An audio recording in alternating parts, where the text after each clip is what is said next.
Good morning दोस्तों, आप लोग का स्वागत है आपके अपने यूट्यूब चैनल चैप्टर की जवाब में। चलिए आज का जो मॉडल सेट होगा कार्यालय प्रचारी का होगा। चलिए क्वेश्चन नंबर 1 से स्टार्ट करते हैं। आशा करते हैं कि आप लोग की तैयारी अच्छी चल रही होगी और आप लोग जो हमारे प्रैक्टिस सेट से आपका क्वेश्चन का जो लेवल है, क्वेश्चन का स्टोर है वो ज़्यादा हो रहा होगा। आप नहीं प्रतिदिन देखते रहे और आपके एग्जाम अब तुरंत ही होने वाले हैं, इसलिए आप प्रतिदिन प्रैक्टिस करते रहें। क्वेश्चन नंबर 1, भारतनाट्यम का आरंभ किस राज्य में हुआ? भारतनाट्यम ये शास्त्रीय नृत्य है, इसका उद्गम कहाँ पूछा जा रहा है? देखिए इसका जो आंसर होगा ऑप्शन नंबर डी, तमिलनाडु में इसका उद्गम माना जाता है। ठीक, इसका उद्गम तमिलनाडु में होगा। अगला क्वेश्चन है, संयुक्त राज्य अमेरिका के केंद्रीय विधानमंडल को क्या कहते हैं? जो केंद्रीय जो सेंट्रल उसका विधानमंडल है उसे क्या कहा जाता है? इसका जो आंसर होगा उसे कांग्रेस कहा जाता है। जो केंद्रीय विधानमंडल जहाँ से जैसे यहाँ पे हम लोग सांसद कहते हैं, उसी तरह वहां पे जो केंद्रीय विधानमंडल है उसे कांग्रेस कहा जाता है। आगे क्वेश्चन देखेंगे, क्वेश्चन नंबर 33। क्वेश्चन पूछा जा रहा है कि मुस्लिम लीग की स्थापना कब हुई थी? ऐसा क्वेश्चन हम लोग पहले भी देख देंगे। इसका जो आंसर होगा वो 1906 होगा। देखिए ये भी याद करें, 30 दिसंबर 1906 को कहाँ हुआ था? ये भी याद करिए, ढाका में हुआ था। ढाका जो बांग्लादेश की राजधानी है, ढाका में। और किसने किया था ये भी याद रखेगा, उनका नाम था नवाब सलीम उल्लाह खान। नवाब सलीम उल्लाह खान के आमंत्रण पर नवाब बाकारुल मुल्क की अध्यक्षता में संपन्न हुआ था। आगे क्वेश्चन देखेंगे, क्वेश्चन नंबर आगे ये रहा। क्वेश्चन नंबर अगला पूछा जा रहा है कि आर्य समाज के संस्थापक कौन थे? आर्य समाज के संस्थापक कौन थे? इसका जो आंसर होगा क्वेश्चन नंबर 34, आर्य समाज के संस्थापक स्वामी दयानंद सरस्वती थे। और देखिए आर्य समाज का स्थापना कब हुआ था? 1875 ईस्वी में हुआ था, जो मुंबई में हुआ था। कहाँ हुआ था? मुंबई में। मुंबई, ये भी आप लोग याद करेंगे, मुंबई में हुआ था। आगे क्वेश्चन हम लोग देखेंगे, क्वेश्चन नंबर 35 में पूछा जा रहा कि देखिए ये चंद्रकांता संतति के लेखक कौन है? चंद्रकांता संतति, देखिए इसका जो लेखक है देवकी नंद खत्री। ऑप्शन नंबर ए इसका सही होगा, देवकी नंद खत्री। क्या बोल रहे हैं? आगे का क्वेश्चन है, सिख गुरु तेग बहादुर को किसने मृत्यु दंड दी थी? मृत्यु दंड दिलवाया था। इसका जो आंसर होगा, देखिए औरंगजेब जो था वो सिख गुरु इस्लाम धर्म का बहुत प्रवर्तक था। उसने ही औरंगजेब ने ही 1675 ईस्वी में 1675 ईस्वी में, और ये जो थे गुरु तेग बहादुर, ये सिखों के कौवे गुरु थे, सिखों के ये 9वें गुरु थे, 9th गुरु थे। इनको ही मृत्यु दंड दिलाया था 1675 में औरंगजेब ने। इसको भी याद कर लीजिएगा। आगे क्वेश्चन देंगे, क्वेश्चन नंबर 37। ये रहा क्वेश्चन नंबर आपका 37। क्वेश्चन पूछ रहा है कि देखिएगा, क्वेश्चन है कि आग का आविष्कार किस काल में हुआ था? आग हम लोग अभी जलाते हैं तो इसका आविष्कार किस काल में हुआ था? इसका जो आंसर होगा, आग का आविष्कार पूरा पाषाण काल में हुआ था। पाषाण मतलब पत्थर का युग। पत्थर का युग कब? पूरा पत्थर का युग, मतलब पूरा पाषाण काल में हुआ था। आगे क्वेश्चन देखेंगे, क्वेश्चन नंबर 38। पूछा जा रहा है, मिस्र में मृतकों के देवता को किस नाम से जाना जाता है? मतलब किस नाम से पुकारा जाता था? इसका जो आंसर है ओरिसिस के नाम से पुकारा जाता था। आगे क्वेश्चन है, क्वेश्चन नंबर 39, मीन कैम्प। ये बहुत ही चर्चित किताब है। मीन कैम्प के लेखक कौन है? इसका जो आंसर होगा, मीन कैम्प एडॉल्फ हिटलर द्वारा लिखा गया था। क्वेश्चन नंबर ए इसका सही होगा। आगे क्वेश्चन है, क्वेश्चन पूछा जा रहा है कि ब्रिटिश भारत में पहला जो डाक टिकट कहाँ जारी किया गया था? देखिए ब्रिटिश भारत में जो पहला डाक टिकट जारी किया गया था वो कराची में जारी किया गया था। वो 1 जुलाई 1852 ईस्वी में शुरू किया गया था। कब होता? 1852 ईस्वी में। आगे क्वेश्चन देखेंगे, क्वेश्चन नंबर 41 पूछ रहा है कि भारत की स्वतंत्रता के समय, भारत का जब स्वतंत्रता हुआ था, स्वतंत्रता के समय इंग्लैंड के प्रधानमंत्री कौन थे? ये बहुत ही आसान क्वेश्चन है। देखिए भारत का जब स्वतंत्रता हुआ था उस समय द्वितीय विश्व युद्ध के समापन के साथ विंस्टन चर्चिल की जगह पे उदारवादी नेता कौन आए थे? Element Italy. जब द्वितीय विश्व युद्ध हुआ था तो उस समय चर्चिल थे, लेकिन भारत का जब आजादी हुआ उस समय भारत इंग्लैंड के जो प्रधानमंत्री थे वो क्लेमेंट इटली थे। अगला क्वेश्चन है क्वेश्चन नंबर अगला, भारतीय राष्ट्रीय कांग्रेस का प्रथम जो अधिवेशन कहाँ हुआ था? ये बहुत ही आसान क्वेश्चन है। देखिए इसका जो अधिवेशन बम्बई में हुआ था, ऑप्शन नंबर बी इसका सही होगा। अब बम्बई में जो हुआ था इसका अधिवेशन कब हुआ था? 1885 ईस्वी में हुआ था। 1885 में उमेश चंद्र थे उसके प्रथम अध्यक्ष थे। कौन थे? उमेश चंद्र बनर्जी। उमेश चंद्र बनर्जी, ये भी आप लोग याद कर लेंगे। क्वेश्चन है क्वेश्चन नंबर 43, ईंधन अनुसंधान संस्था कहाँ पे स्थित है? ईंधन अनुसंधान संस्था, इसका जो आंसर होगा धनबाद में। धनबाद में ही ईंधन अनुसंधान संस्था स्थापित है। अगला क्वेश्चन है down the memory lane. Down the memory lane किसकी आत्मकथा है? मतलब ऑटोबायोग्राफी है। किसकी बायोग्राफी है डाउन द मेमोरी लेन? इसका जो आंसर होगा मदर टेरेसा। मदर टेरेसा का ये आत्मकथा है। अगला क्वेश्चन है टी शब्द किस खेल से संबंधित है? जो टी शब्द है किस खेल से संबंधित है? इसका जो आंसर होगा गोल्फ से संबंधित है। अगला क्वेश्चन है विश्व स्वास्थ्य दिवस कब मनाया जाता है? विश्व स्वास्थ्य दिवस जो है वो ऑप्शन सी होगा 7 अप्रैल को मनाया जाता है। वर्ल्ड हेल्थ डे जो मनाया जाता है वो 7 अप्रैल को मनाया जाता है। आगे वो WHO द्वारा उसका दिन निर्धारित किया गया था। अगला क्वेश्चन है रेगुर मिट्टी। तो रेगुर मिट्टी का रंग कैसा होता है? देखिए काला मिट्टी को ही हम लोग रेगुर मिट्टी के नाम से जानते हैं, इसीलिए इसका रंग कैसा होगा? काली मिट्टी, मतलब काला होगा। ये भी क्वेश्चन पूछा जाता है काली मिट्टी को और किस नाम से जाना जाता है? तो आप लोग बताएंगे कि रेगुर मिट्टी के नाम से भी जाना जाता है। क्वेश्चन है क्वेश्चन नंबर 46, कह रहा है कि स्पेक्ट्रम प्राप्त करने के लिए किसका उपयोग होता है?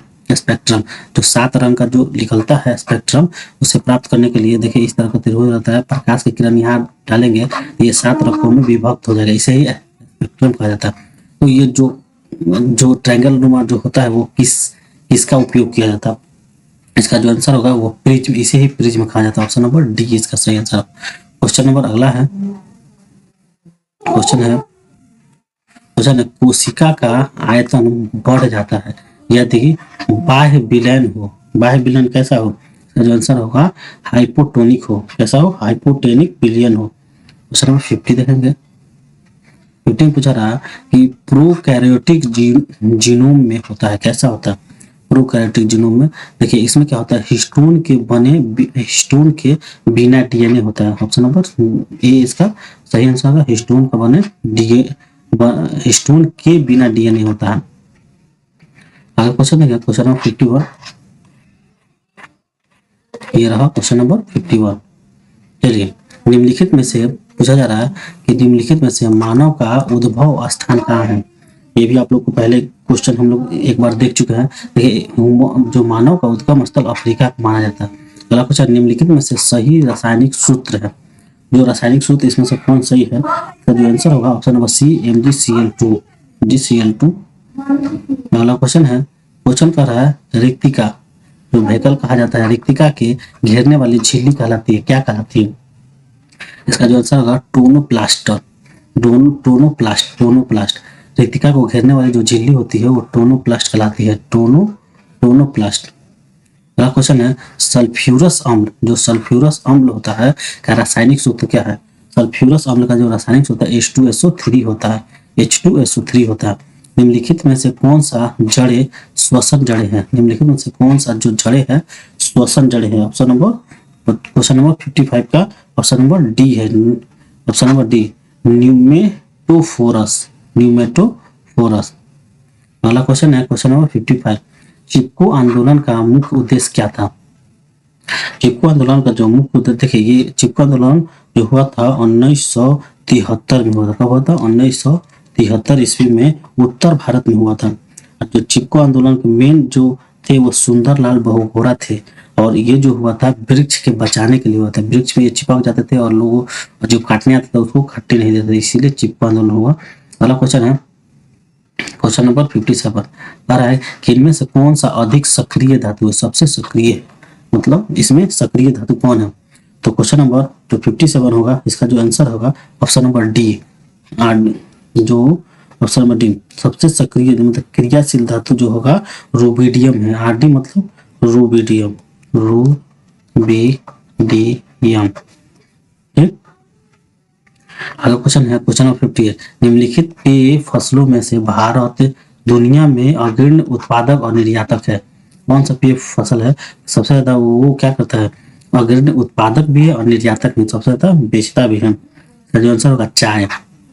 चाय में भारत उत्पादक भी है और निर्यातक भी है। अगला क्वेश्चन है क्वेश्चन नंबर 59। भारत की वित्तीय राजधानी कहाँ है। देखिए जो भारत की वित्तीय राजधानी वो मुंबई में है, मुंबई में ही सारा वित्तीय राजधानी भारत। अगला क्वेश्चन, भारत में सबसे बड़ी जनजाति कौन है। इसका जो आंसर होगा वो भील। भारत की सबसे बड़ी जनजाति भील है। वो ये जो डाटा है 2011 के जनगणना के अनुसार। अगला क्वेश्चन है क्वेश्चन नंबर 61। पूछा जा रहा है कि भोपाल त्रासदी में किस गैस का रिसाव हुआ था। जो भोपाल गैस त्रासदी हुआ था उसमें मिथाइल आइसोसाइनेट गैस का रिसाव हुआ था। किसका, मिथाइल आइसोसाइनेट। अगला क्वेश्चन है समुद्री मार्ग से विश्व का परिभ्रमण सबसे पहले किसने किया था। समुद्री मार्ग से, देखिए इसका जो आंसर होगा ऑप्शन नंबर बी मैगलेन ने। मैगलेन ने ही पूरे विश्व का भ्रमण किया था, वो समुद्री मार्ग से। अगला क्वेश्चन है भारत में वन जीव संरक्षण अधिनियम कब से लागू हुआ। भारत में वन जीव संरक्षण अधिनियम जो है वो 1972 से लागू हुआ था। कब हुआ था, 1972 से। क्वेश्चन है जयप्रकाश नारायण अंतर्राष्ट्रीय हवाई अड्डा बिहार के किस शहर में। देखिए अंतर्राष्ट्रीय हवाई अड्डा बिहार के किस शहर में है, देखिए गया में भी है। लेकिन ये जो जयप्रकाश नारायण अंतर्राष्ट्रीय हवाई अड्डा जो है वो पटना में है। पटना का जो अंतर्राष्ट्रीय हवाई अड्डा है उसे जयप्रकाश नारायण अंतर्राष्ट्रीय हवाई अड्डा के नाम से जाना जाता है। क्वेश्चन नंबर 65 में पूछा जा रहा है कि विविध खेती डैश है। जो विविध खेती है, देखिए खेती का प्रकार है। ऑप्शन नंबर 65 का आंसर नंबर जो ऑप्शन नंबर फर्स्ट है इसका विविध खेती डैश है। इसका जो आंसर होगा खेती का प्रकार है। खेती का क्या है, प्रकार है। अगला क्वेश्चन है क्वेश्चन नंबर 66 में पूछा जा रहा है भारत में पहला जल विद्युत संयंत्र कहाँ लगाया गया था। देखिए भारत में पहला जो जल विद्युत संयंत्र था वो दार्जिलिंग में लगाया गया था। कहाँ लगाया था, दार्जिलिंग में। दार्जिलिंग में ही ये भी लगाया गया था 1897 ईस्वी में लगाया गया था। अगला क्वेश्चन है कि भाखड़ा नागर परियोजना, जो भाखड़ा नागर जल विद्युत भाखड़ा नागर जो परियोजना है किस नदी पर स्थित है। किस नदी पर, देखिए ये जो है सतलज नदी पर स्थित है। सतलज नदी पे है। ये जो है परियोजना ये पंजाब, हरियाणा, हिमाचल प्रदेश और राजस्थान में लाभान्वित होता है। ये सब राज्य इससे लाभान्वित होता है। देखिए मापनी क्या है, अगला क्वेश्चन है मापनी। मापनी जो है एक प्रकार का अनुपात है। क्या है, अनुपात है। 68 का आंसर होगा अनुपात है। अगला क्वेश्चन है 69 में पूछा जा रहा है कि बिहार में राज्यपाल विधान परिषद के कितने सदस्य मनोनीत करता है। कितने सदस्य मनोनीत करता है। इसका जो आंसर होगा 1/6 भाग मनोनीत किया जाता है। अगला क्वेश्चन देखेंगे क्वेश्चन पंचायती राज का वर्णन संविधान के किस अनुच्छेद में किया गया है। किस अनुच्छेद में किया गया है। देखिए ये बहुत ही आसान क्वेश्चन है। देखिए पंचायती राज का जो वर्णन हुआ है ऑप्शन नंबर इसका ए होगा अनुच्छेद 40 में किया गया। किसमें किया गया, क्वेश्चन नंबर 70 इसका अनुच्छेद 40 में किया गया। ऑप्शन नंबर ए इसका सही आंसर होगा। और देखिए 1973 में संविधान का जो 73वां संविधान संशोधन अधिनियम पारित हुआ था, कब हुआ, 73वां संविधान संशोधन अधिनियम जो हुआ था कब हुआ था, 1993 में। इसी में पंचायती राज व्यवस्था का उल्लेख किया गया।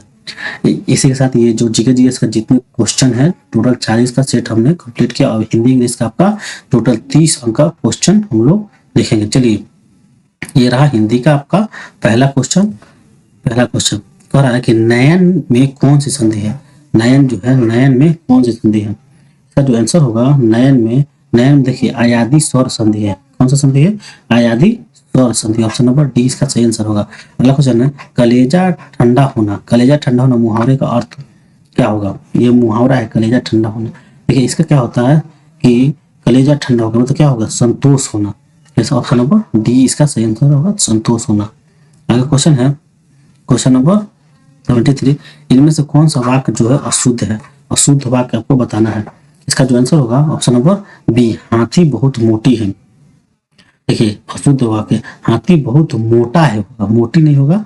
ऑप्शन नंबर 20 कैसे होगा, यहाँ पे शुद्ध होगा मोटा, हाथी बहुत मोटा है, मोटा है। अगला क्वेश्चन है, अगला क्वेश्चन गंधान से रिलेटेड है, पैसेज है। आप लोग वीडियो पॉज करके इसको पढ़ सकते हैं, हम धीरे धीरे स्क्रॉल कर रहे हैं। पढ़ने के बाद क्वेश्चन नंबर ये जो 74 है इससे रिलेटेड क्वेश्चन रहेगा। ठीक, 74 देखेंगे, पैसेज था। अब ये रहा, देखिए ये पैसेज है, इसको भी आप पढ़ सकते हैं। आई होप आप लोग पढ़ लिए होंगे। चलिए इससे क्वेश्चन है सुख दुख कौन सा समास है, सुख दुख कौन सा समास है। तो देखिए इसका जो आंसर होगा सुख दुख में द्वंद्व समास है। कौन सा समास? ऑप्शन नंबर 20 का सही आंसर होगा द्वंद्व समास है। अगला क्वेश्चन है क्वेश्चन नंबर 75, थोड़ी चीनी चाय में डाल दीजिए। ऑप्शन है थोड़ी चीनी चाय में डाल दीजिए, किस विशेषण का उदाहरण है। देखिए इसका जो आंसर होगा परिणामवाचक विशेषण, परिणामवाचक विशेषण का उदाहरण है। अगला क्वेश्चन है 76, पुस्तकालय में कौन सा समास है। पुस्तकालय में समास पूछा जा रहा है। देखिए पुस्तकालय में तत्पुरुष समास है। कौन सा समास है? तत्पुरुष समास है। अगला क्वेश्चन है निम्नलिखित में से कौन सा वाक्य शुद्ध है, शुद्ध वाक्य आपको बताना है। तो देखिए 77 का जो आंसर होगा वो नदियां बह रही है, यही वाक्य शुद्ध है, बाकी जितने भी ये है ये अशुद्ध है। क्वेश्चन नंबर 78 देखेंगे। देखिए पंचमढ़ी में कौन सा समास है पूछा जा रहा है, पंचमढ़ी में कौन सा समास है। पंचमढ़ी में जो है ये द्विगु समास है, मतलब पांच मणि मतलब अंक आ रहा है तो मतलब द्विगु समास है। अगला क्वेश्चन है कि इनमें कृत्यवाच्य के संबंधित वाक्य कौन सा है। देखिए इसका जो आंसर होगा भारत ने एक नया उपग्रह छोड़ा, ये कृत्यवाच्य से संबंधित वाच्य वो है। अगला क्वेश्चन है 80 में देखा जा रहा है। देखिए अर्थ के आधार पर वाक्य के कितने भेद होते हैं। अर्थ के आधार पर जो वाक्य के टोटल जो भेद होते हैं वो 8 भेद होते हैं, 8 भेद होते हैं।